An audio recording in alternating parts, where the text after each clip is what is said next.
اعوذ باللہ من الشیطان الرجیم، بسم اللہ الرحمن الرحیم۔ دوستو، آپ تمام دیکھنے اور سننے والوں کو السلام علیکم۔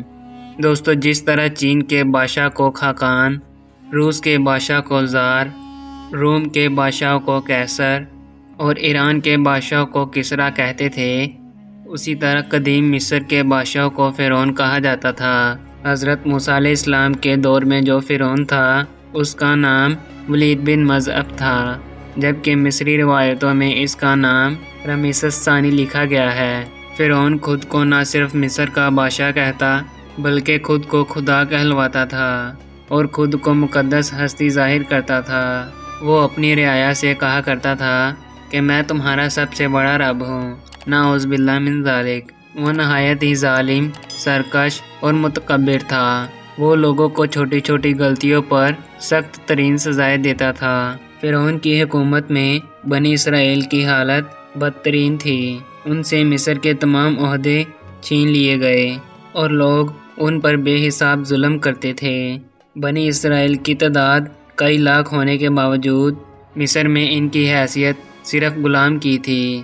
فرعون نے یہ حکم جاری کیا تھا کہ لوگ اس کے آگے سجدہ کریں گے اور بنی اسرائیل میں سے جو بھی اسے سجدہ کرنے سے انکار کرتا وہ اسے کھولتے ہوئے تیل میں ڈال دیا کرتا۔ اللہ نے حضرت موسیٰ علیہ السلام کو مبعوث کیا۔ انہوں نے فرعون کو دعوت توحید دی اور سرکشی اور تکبر سے توبہ کرنے کو کہا۔ حضرت موسیٰ علیہ السلام اور حضرت ہارون علیہ السلام دربار فرعون میں گئے اور فرمایا کہ ہم دونوں اپنے رب کے رسول ہیں، ہمارے ساتھ بنی اسرائیل کو جانے دو اور سلامتی اس آدمی پر جو راہ حق کی پیروی کرے۔ فرعون کہنے لگا کہ تمہارا رب العالمین کون ہے؟ تو حضرت موسیٰ علیہ السلام نے فرمایا وہ آسمانوں اور زمینوں کا رب ہے، اگر تمہیں اس بات کا یقین ہو۔ فرعون کے مطالبے پر حضرت موسیٰ علیہ السلام سے اژدہا کا معجزہ بھی ظاہر ہوا، لیکن فرعون کہنے لگا کہ میں موسیٰ کو قتل کروں گا اور وہ اپنے رب کو بلا لے، تم چاہے جو نشانی لے آؤ، میں ایمان لانے والا نہیں ہوں۔ تو لہٰذا اللہ تعالیٰ نے فرعونیوں پر ٹڈیوں، جوؤں، مینڈکوں اور خون کا عذاب بھیجا، جو حضرت موسیٰ علیہ السلام کے نبوت کی واضح نشانی تھی، جس سے وہ مصائب میں مبتلا کر دیے گئے۔ کھلی نشانیوں کے ظاہر ہونے کے باوجود فرعون اپنی انا اور سرکشی پر قائم رہا اور یہ منصوبہ بنایا کہ موسیٰ علیہ السلام اور بنی اسرائیل پر لشکر کشی کر کے انہیں قتل کر دے گا۔ تو اللہ تعالیٰ نے حضرت موسیٰ علیہ السلام کو حکم دیا کہ راتوں رات بنی اسرائیل کو لے کر مصر سے فلسطین کی طرف نکل جائیں۔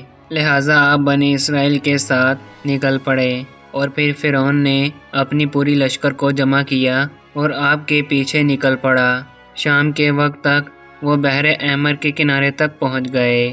دوستو، اللہ تعالیٰ نے قرآن پاک میں اس واقعے کو کچھ اس طرح بیان کیا ہے، بس انہوں نے صبح کا اجالا ہوتے ہی ان کا پیچھا کیا۔ جب دونوں جماعت ایک دوسرے کو نظر آنے لگی تو موسیٰ علیہ السلام کے ساتھیوں نے کہا کہ اب ہم یقیناً پکڑے جائیں گے۔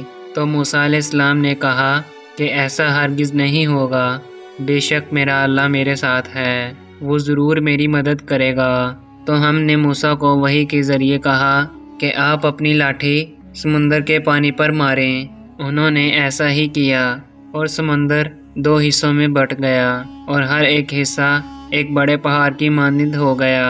ہم دوسروں کو بھی اس کے قریب لے آئے اور موسیٰ اور ان کے تمام ساتھیوں کو ہم نے بچا لیا، پھر دوسروں کو ڈبو دیا۔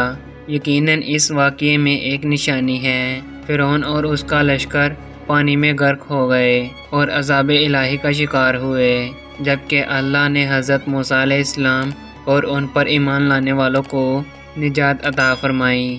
دنیا میں آل فرعون کو سمندر میں غرق کر کے سزا دی گئی اور آخرت میں ان کے لیے شدید ترین عذاب ہوگا، جیسا کہ اللہ نے قرآن مجید میں فرمایا، اور فرعونیوں کو برے عذاب نے گھیر لیا۔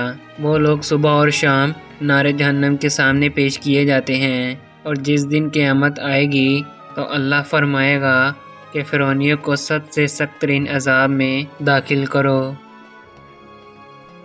تو دوستو یہ تھی آج کی ہماری ویڈیو۔ ہم امید کرتے ہیں کہ آپ کو ہماری یہ ویڈیو بہت پسند آئی ہوگی۔ ویڈیو پسند آنے کی صورت میں ویڈیو کو لائک، شیئر اور چینل کو سبسکرائب ضرور کیجیے اور پاس ہی موجود بیل آئیکن کے بٹن کو ضرور پریس کیجیے تاکہ آپ کو آنے والی ہر نئی ویڈیو کی نوٹیفیکیشن مل سکے۔ تو دوستو میں دوبارہ حاضر ہوں گا ایک اچھی اور نئی ویڈیو کے ساتھ۔ اپنا بہت سا خیال رکھیے گا۔ اللہ حافظ۔